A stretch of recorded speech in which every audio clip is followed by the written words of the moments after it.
Hello and welcome to Achievers Hive. Today we are continuing with chapter number 4 of class 11 psychology and name of the chapter is human development. और इस chapter में हम stages of development को पढ़ रहे हैं जिसमें हम चाइल्डहुड को आज लेकर चलेंगे और कंप्लीट करेंगे। इससे पहले हम इन्फेंसी पढ़ चुके हैं और इससे पहले हम प्रीनेटल स्टेज कंप्लीट कर चुके हैं। तो जितना हमने अब तक पढ़ा है उसके हिसाब से जो डेवलपमेंट है वो बहुत सारे उसके स्टेजेस होते हैं, जिसमें से हम थर्ड स्टेज यानी चाइल्डहुड के बारे में आज डिटेल में बात करेंगे। चाइल्डहुड का जो ड्यूरेशन होता है वो एक ऐसा ड्यूरेशन होता है जिसमें जो बच्चे की जो ग्रोथ होती है वो कंपैरेटिवली कम हो जाती है एज़ कम्पेयर टू इन्फेंसी। हम ये पढ़ चुके हैं कि इन्फेंसी में जो ग्रोथ होती है, डेवलपमेंट होता है बच्चे का, वो प्रीनेटल स्टेज के कंपैरिजन में थोड़ा कम हो जाता है और चाइल्डहुड में इन्फेंसी के कंपैरिजन में जो डेवलपमेंट होता है वो थोड़ा स्लो डाउन हो जाता है। हालांकि बच्चा जो फिज़िकली ग्रो करता है, हाइट गेन करता है, वेट गेन करता है, ये सब चीज़ें चलती रहती हैं। वॉक करना सीखता है, रनिंग, जंपिंग और आसपास खेलना भी सीखता है। बच्चे का जो सोशल डेवलपमेंट होता है थोड़ा सा बढ़ जाता है। जैसे कि अभी इन्फेंसी के ड्यूरेशन में जो बच्चा होता है वो पेरेंट्स पर, अपने बड़े जो उसके घर में फैमिली मेम्बर्स होते हैं उन पर डिपेंडेंट रहता है। लेकिन हमने ये नोटिस भी किया है कि जब चाइल्डहुड में बच्चा जो होता है वो एक ग्रुप में खेलना शुरू करता है और अपने आसपास की सोसाइटी में, लोगों में, फ्रेंड्स में वो अपना डेवलपमेंट शुरू करता है। तो जो बच्चा होता है that also begins to acquire the concept of good and bad. अच्छी बुरी चीज़ों का जो उसमें धीरे धीरे कह सकते हैं कि डेवलपमेंट होना शुरू होता है, वो उसके अंदर एक मोरालिटी का सेंस आता है। इस चाइल्डहुड के ड्यूरेशन में जो बच्चे होते हैं उनकी फिजिकल कैपेसिटीज़ थोड़ी बढ़ जाती हैं। आप देखते हैं कि बच्चे जो होते हैं वो कोई वेट वाली चीज़ होती है तो उसको उठाने में इंटरेस्ट लेते हैं, वो काम करना चाहते होते हैं। ऐसा आपने देखा होगा, नोटिस किया होगा। हम छोटे बच्चों से अक्सर कहते हैं भी कि बेटा ये काम कर दो या कुछ भी, समथिंग लाइक दैट। तो बच्चे भी इंटरेस्ट लेते हैं क्योंकि उनकी जो फिजिकल कैपेसिटीज़ होती हैं वो कंपैरेटिवली धीरे धीरे बढ़ने लगती हैं। वो कुछ जो टास्क होते हैं गोल सेट कर सकते हैं। जो उनके कुछ टास्क होते हैं वो उन्हें इंडिपेंडेंटली करने की कोशिश भी करते हैं। और जैसे कि हमने कहा कि they try to meet adult expectations. जो ब्रेन का मैच्योरेशन होता है वो थोड़ा इंक्रीज़ होना शुरू हो जाता है और वो बाहर की दुनिया को थोड़ा थोड़ा एक्सपीरियंस करने लगते हैं। हालांकि ये बहुत बड़े लेवल पर नहीं होता है चाइल्डहुड में, लेकिन यहाँ से जो है बच्चे के ब्रेन का डेवलपमेंट थोड़ा सा स्पीड में डेवलप होना शुरू हो जाता है।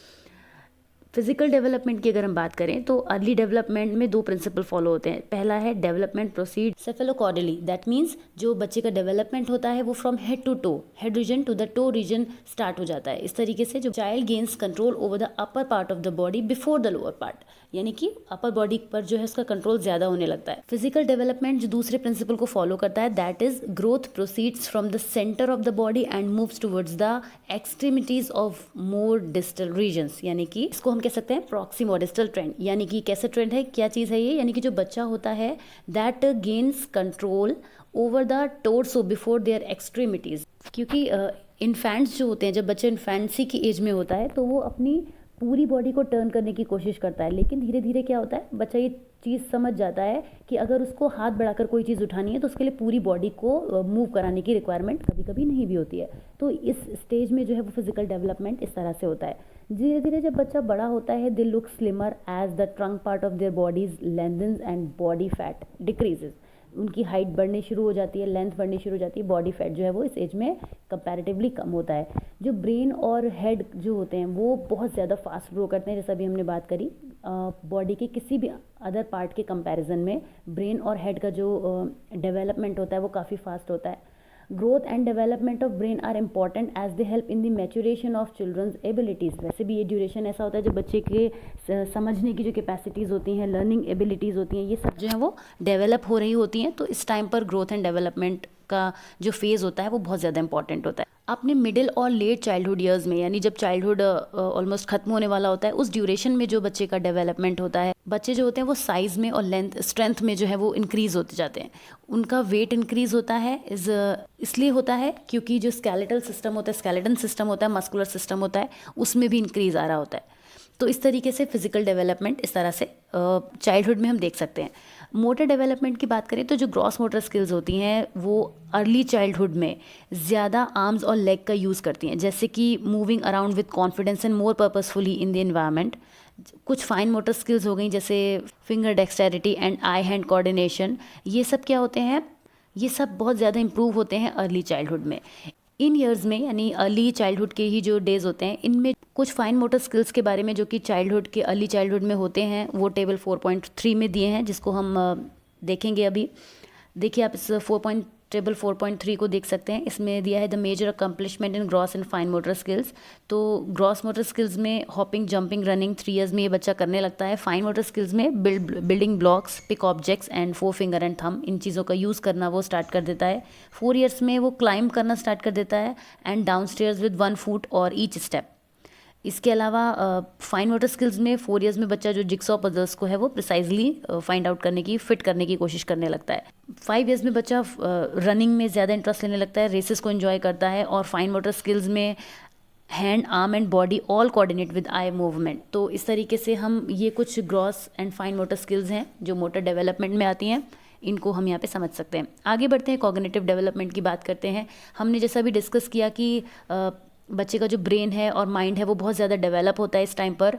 तो जो बच्चे की एबिलिटी होती है to acquire the concept of object permanence enables him to use mental symbols. जैसे कि जो बच्चा होता है वो ये समझने की कोशिश करने लगता है, अब वो अपनी मेंटल एक्टिविटीज़ की हेल्प से चीज़ों के एग्जिस्टेंस को समझने की कोशिश करता है। बच्चे का जो ब्रेन है वो डेवलप हो रहा होता है, तो इसलिए वो अपनी मेंटल एबिलिटीज़ को यूज़ करने की थोड़ी वहाँ से स्टार्टिंग फेज कह सकते हैं, वहाँ से कोशिश करने की ट्राई करता है। However the child at the stage lacks the ability that allows him to do mentally what was done physically before. कोई भी ऐसी एक्टिविटी जो उसने पहले फिजिकली की हुई है उसको वो मेंटली उतने अच्छे से नहीं समझ पाता। लेकिन हाँ, हम जैसा कि हमने कहा कि स्टार्टिंग यहाँ से होती है कॉग्निटिव डेवलपमेंट की, तो वो स्टार्ट हो जाती है। जो कॉग्निटिव डेवलपमेंट है वो अर्ली चाइल्डहुड में पियाजे के stage of pre operational thought की बात करता है, जिसको कि हम टेबल 4.2 में समझने की कोशिश करेंगे। आपकी बुक में एक्टिविटी 4.2 दी हुई है, जिसमें ये मेंशन है कि हम 2 ट्रांसपेरेंट ग्लास लेते हैं और दोनों में ही हम थोड़ा वाटर सेम अमाउंट दोनों में रख देते हैं। उसके बाद हम एक क्लास 2 और क्लास 5 के 2 स्टूडेंट्स को एक एक लिए ग्लास देते हैं और उनसे ये पूछते हैं कि क्या जो ग्लास हैं वो same amount of water contain करते हैं, right? Then we take another tall thin glass and in front of the child empty water from one of the earlier glasses to the third glass. किसी भी एक glass को लेकर उससे third glass में जब हम वाटर ट्रांसफ़र करते हैं तो हम पूछते हैं कि अब कौन सा वाटर ज़्यादा है। तो आप ये देखेंगे कि उन दोनों के रिस्पॉन्सेज में डिफरेंसेस आते हैं। सेकंड क्लास और फिफ्थ क्लास के बच्चे में, ये यहाँ पर हम सेकंड और फिफ्थ क्लास का इसलिए एग्जाम्पल ले रहे हैं क्योंकि यहाँ पर जो स्टेजेस हो जाएंगी चाइल्डहुड की वो डिफर कर जाएंगी। एक हो जाएगी अर्ली चाइल्डहुड और एक हो जाएगी लेट चाइल्डहुड की जो लास्ट स्टेज होती है। तो यहाँ पर हम ये नोटिस करेंगे कि दोनों के आंसर देने में या दोनों के हमें रिप्लाई करने में जो है वो डिफरेंस हमें फील होगा। क्यों? क्योंकि जो उनका कॉग्निटिव डेवलपमेंट है वो बदल जाएगा, या हम कह सकते हैं कि बेटर होगा फिफ्थ क्लास के बच्चे का as compare to second class. तो धीरे धीरे जो बच्चा है वो डिज़ाइन करना सीखता है, बच्चों के साथ अपने थॉट्स को शेयर करना सीखता है, लोगों के साथ रिप्रेजेंटेशन सीखता है, सिम्बॉलिक थॉट्स डेवलप होने उसमें शुरू हो जाते हैं, सेल्फ फोकस उसमें आने लगता है। बच्चे जो होते हैं कि जो बाहर की दुनिया होती है वो they see in the terms of their own self and are not able to appreciate others point of view. बच्चा इतना जो उसका कॉग्निटिव डेवलपमेंट स्टेज में होता है वो बहुत अर्ली स्टेज का होता है, तो वो बहुत ज़्यादा हम नहीं कह सकते कि वहाँ पर हो पाता है। बट बच्चा जो होता है वो ये समझने लगता है कि जो ऑल थिंग्स हैं वो लिविंग है लाइक वन सेल्फ। बच्चा जो है वो चाइल्डहुड की स्टार्टिंग एज में बहुत ज़्यादा नहीं समझ पाता है इन चीज़ों को। जैसे मान लीजिए एक एग्जांपल यहाँ पे दिया हुआ है कि जो बच्चा है वो जब रोड पर रन कर रहा है तो अगर वो गिर जाता है, उसकी चोट लग जाती है, the child says that road hurt me, उसको मुझे रोड ने मार दिया या समथिंग लाइक दैट। जो बच्चा है वो जब 4 से 7 ईयर्स के बीच में जब ग्रो होता है तो वो अपने उन्हें हर सवाल का जवाब चाहिए होता है। आपने देखा ही होगा छोटे बच्चे होते बहुत क्वेश्चन पूछते हैं, कई बार पेरेंट्स भी थोड़ा सा उस चीज़ से इरिटेट होने लगते हैं कि बच्चे कितने क्वेश्चन पूछ रहे हैं, बहुत ज़्यादा पूछ रहे हैं। कुछ लोग वो उस चीज़ को बहुत अप्रिशिएट भी करते हैं कि बच्चा बहुत क्यूरियस हो रहा है। तो ये बच्चों की जो क्यूरोसिटी की जो स्टेज होती है ना वो यहाँ पर बहुत अच्छे से डेवलप हो रही होती है। इस एज में बच्चा जो है वो किसी एक पर्टिकुलर चीज़ पर फोकस करके उसका ही आंसर चाहता है। अब देखेंगे कि अगर बच्चा ये पूछता है आपसे कि ये जो पेड़ हैं वो मूव क्यों करते हैं, तो वो उसको उस पर्टिकुलर क्वेश्चन का आंसर चाहिए। आप उसको कुछ और बताने की कोशिश करेंगे, समझाने की कोशिश करेंगे तो नहीं, बट उसको अपने ही पॉइंट का आंसर चाहिए होता है। तो जो सेंट्रेशन की टेंडेंसी होती है वो यहाँ पर डेवलप होनी शुरू हो जाती है। अब जब बच्चा 7 से 11 ईयर्स की एज में होता है तो उसका जो कॉग्निटिव डेवलपमेंट होता है वो थोड़ा और बदल जाता है। यहाँ पर इस स्टेज को कॉन्क्रीट ऑपरेशनल थॉट कहा जाता है, which is made up of operations, यानी कि मेंटल एक्शंस, जो कि बच्चे को अलाउ करते हैं कि जो कुछ भी फिजिकली एक्टिविटी की गई है उसको मेंटल एक्टिविटी से कनेक्ट करने की यहाँ पे बच्चा कोशिश करता है। Concrete operations are also mental actions that are reversible. आप यहाँ पे बुक में देख सकते हैं, आपकी एक बॉल का एग्जाम्पल दिया है कि जब बॉल रोल कराई जाती है तो बच्चा किस तरीके से यहाँ पर उसका रिएक्शन देता है। इसको पूरा रीड यहाँ पे कर सकते हैं। ये एक एक्टिविटी है। उस एक्टिविटी से आपको एक चीज़ ये समझ में आएगी कि जो बच्चा है वो ये समझने की कोशिश करता है कि किसी भी चीज़ के बहुत सारे एस्पेक्ट्स हो सकते हैं, कि किसी कोई भी ऑब्जेक्ट जो है उसका कोई वन एस्पेक्ट नहीं होता। ये चीज़ हम समझने बच्चे को उस एज में समझाने की कोशिश करते हैं 7 to 11 ईयर्स की एज में।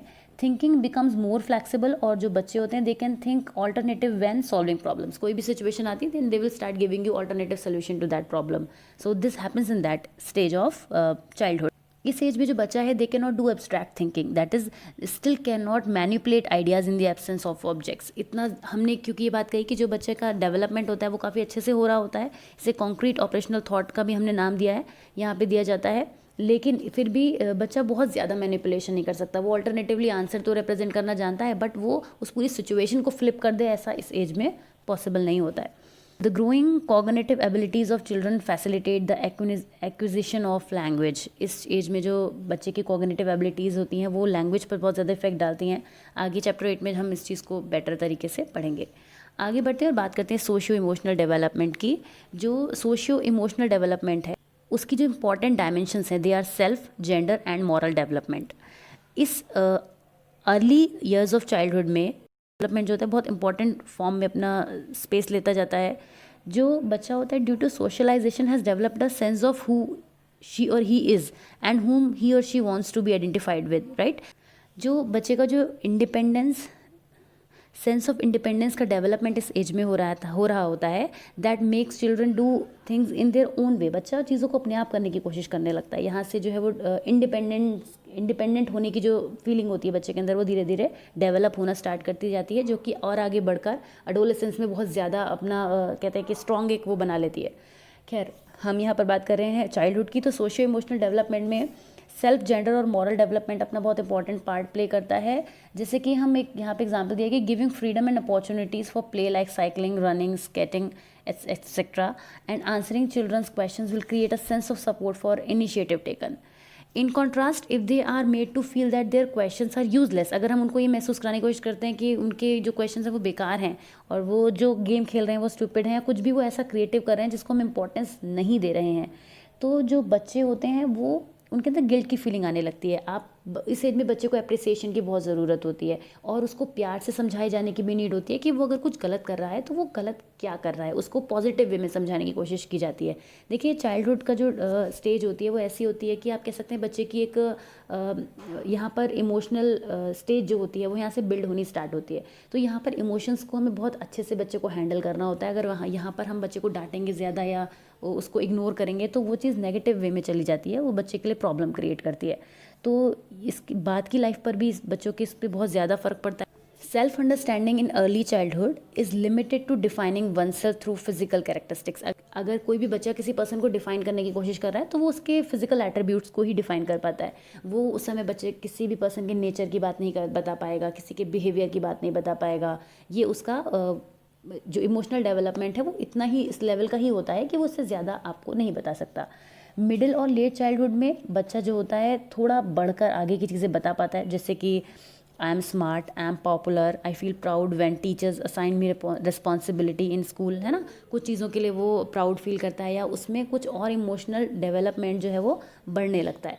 तो इस तरह से सोशल और इमोशनल डेवलपमेंट जो है वो बच्चे का यहाँ पे इस तरह से होता है। सोशल ग्रुप में बच्चा एक्टिव होने लगता है। स्कूल के म्यूज़िक क्लब में, एनवायरनमेंट क्लब में, रिलीजियस क्लब में बच्चा जो है वो एक्टिवली पार्टिसिपेट करने लगता है।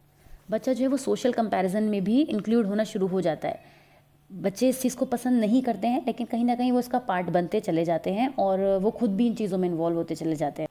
और बहुत सारी एक्टिविटीज़ में हम इन चीज़ों को नोट भी करते हैं। जैसे बच्चा खुद बताता है कि मेरे उस बच्चे से बहुत ज़्यादा मार्क्स आए, या मैंने क्लास में टॉप किया, या मेरे क्लास में मार्क्स कम रह गए, या मैं इस एक्टिविटी में उससे अच्छा नहीं कर पाया। तो बच्चे के अंदर वो कंपैरिजन वाला जो फेज़ होता है वो धीरे धीरे डेवलप होना शुरू हो जाता है। Once the children enter school their social world expands beyond their families. अभी तक तो हमने बात की थी कि अर्ली स्टेज में जो है जब बच्चा छोटा होता है तो वो थोड़ा बहुत ही उसका ग्रुपिंग होनी स्टार्ट होती है, लेकिन स्कूल में जाने के बाद उसकी वो चीज़ और बहुत ज़्यादा बढ़ती जाती है। Classes, sections, then teachers and everyone around them. तो ये चीज़ धीरे धीरे बढ़ती जाती है। टाइम के बढ़ने के साथ साथ बच्चे अपने पीयर्स के साथ साथ और ज़्यादा घुलते मिलते जाते हैं और इसीलिए उनका डेवलपमेंट उसी हिसाब से और ज़्यादा रैपिड फास्ट होता चला जाता है। नेक्स्ट बात करते हैं मॉरल डेवलपमेंट की। एक बहुत ही इंपॉर्टेंट एस्पेक्ट है चाइल्ड के डेवलपमेंट के लिए, क्योंकि ये जो ऐसी स्टेज होती है कि जब बच्चे को अच्छे मॉरल वैल्यूज़ दिए जाते हैं, उनका इफ़ेक्ट जो होता है उनकी लाइफ पर आगे हमेशा पड़ता है। अब देखिए, हम छोटे बच्चों को मॉरल स्टोरीज़ पढ़ाते हैं, आपने देखा भी होगा कि अब तक क्लास 8 भी जो है वो मॉरल साइंस की बच्चों के सिलेबस में बुक रहती है। वो इसीलिए रहती है क्योंकि उस एज में बच्चों को मॉरल डेवलपमेंट की बहुत ज़्यादा ज़रूरत होती है। जिस तरीके के मॉरल वैल्यूज़ उनको प्रोवाइड कराए जाते हैं, जैसे थॉट्स उनको सिखाए जाते हैं, वही बच्चा आगे बल्कि बढ़ के वो चीज़ों को सीखता है और करता है, और वही उसकी पर्सनैलिटी में आगे जाके रिफ्लेक्ट भी होते हैं। मॉरल डेवलपमेंट एक ऐसा फ़ेज़ होता है जिस पर बहुत ज़्यादा ध्यान दिया जाता है और कोशिश की जाती है। हालांकि बहुत सारी फैमिलीज़ में, कई फैमिलीज़ में ऐसा भी होता है कि बच्चों पर कुछ इसका नेगेटिव इम्पैक्ट आता है उनके फैमिली के एनवायरनमेंट की वजह से, या फिर बच्चा जो है वो अपने किसी ऐसे पीयर ग्रुप में चला जाता है जो अपनी फैमिली से अच्छी मॉरल वैल्यूज़ लेकर नहीं आ रहे हैं, तो वो ट्रांसफ़र हो जाती हैं बच्चे के पास। तो इस तरह से कई बार जो है वो बच्चे का मॉरल डेवलपमेंट डगमगाने भी लगता है। लेकिन कोशिश यही की जाती है, और पूरी कोशिश पेरेंट्स की भी ये रहती है कि वो बच्चों के अंदर अच्छे वैल्यूज़ को दें, जिससे कि वो बच्चा भी अगर शेयर करे और दूसरे बच्चों में, तो चीज़ें अच्छी पास ऑन हो। तो ये एक ऐसा फेज़ होता है जो जिस तरह के वैल्यूज़ बच्चे के अंदर सेटअप किए जाते हैं वही उसके आगे आते जाते हैं। चाइल्डहुड की जो लास्ट स्टेज होती है, वहाँ पर जाते जाते बच्चा जो है वो अपने वैल्यूज़ सेटअप करने स्टार्ट कर देता है धीरे धीरे, कि पर्टिकुलर चीज़ों में वो हमें उसके एक्टिविटीज़ में देखने को मिलता है कि बच्चा कहता है कि ऐसा नहीं करना चाहिए, या मैं ऐसा पसंद नहीं करता हूँ, या मैं किसी से ज़्यादा बात करना पसंद नहीं करता हूँ, या कुछ भी जो बच्चा अपने हिसाब से अपने मॉरल वैल्यूज़ सेट करने की कोशिश करता है। तो ये उसकी एक्टिविटीज़ में, उसके बिहेवियर में धीरे धीरे देखा जाता है। बट ये ज़्यादा होता है हम कह सकते हैं कि एडोलेसेंस में, but not in childhood. Childhood में उतना ज़्यादा ये नहीं होता है। हाँ, लेटर स्टेज में ये थोड़ा बहुत दिखता है, बट उतना ज़्यादा नहीं होता। तो you have seen that by the end of the childhood a more gradual growth rates enables the child develop skill of coordination and balance. धीरे धीरे कोऑर्डिनेशन और बैलेंस के जो स्किल्स हैं वो धीरे धीरे डेवलप होने शुरू होते हैं। लैंग्वेज डेवलप होनी शुरू होती है। बच्चा लॉजिकली सीखना शुरू करता है, समझना भी शुरू करता है, सोशली एक्सपेंड होना शुरू हो जाता है, सोशल सिस्टम को समझने लगता है, फैमिली, पीयर ग्रुप, इनमें वो बहुत ज़्यादा इन्वॉल्व हो जाता है। आगे हम बात करेंगे ह्यूमन डेवलपमेंट में एडोलेसेंस की और अडल्टहुड की। तो ये आज हमने चाइल्डहुड को यहाँ पर कंप्लीट किया। अगर आपको कोई भी क्वेरी है, कोई भी डाउट है, then drop your comment in the comment section below. Also subscribe to our channel if you have not done it yet. We'll be soon bringing you challenges of adolescence and more. So keep watching, keep studying with us. Thank you so much. Bye-bye.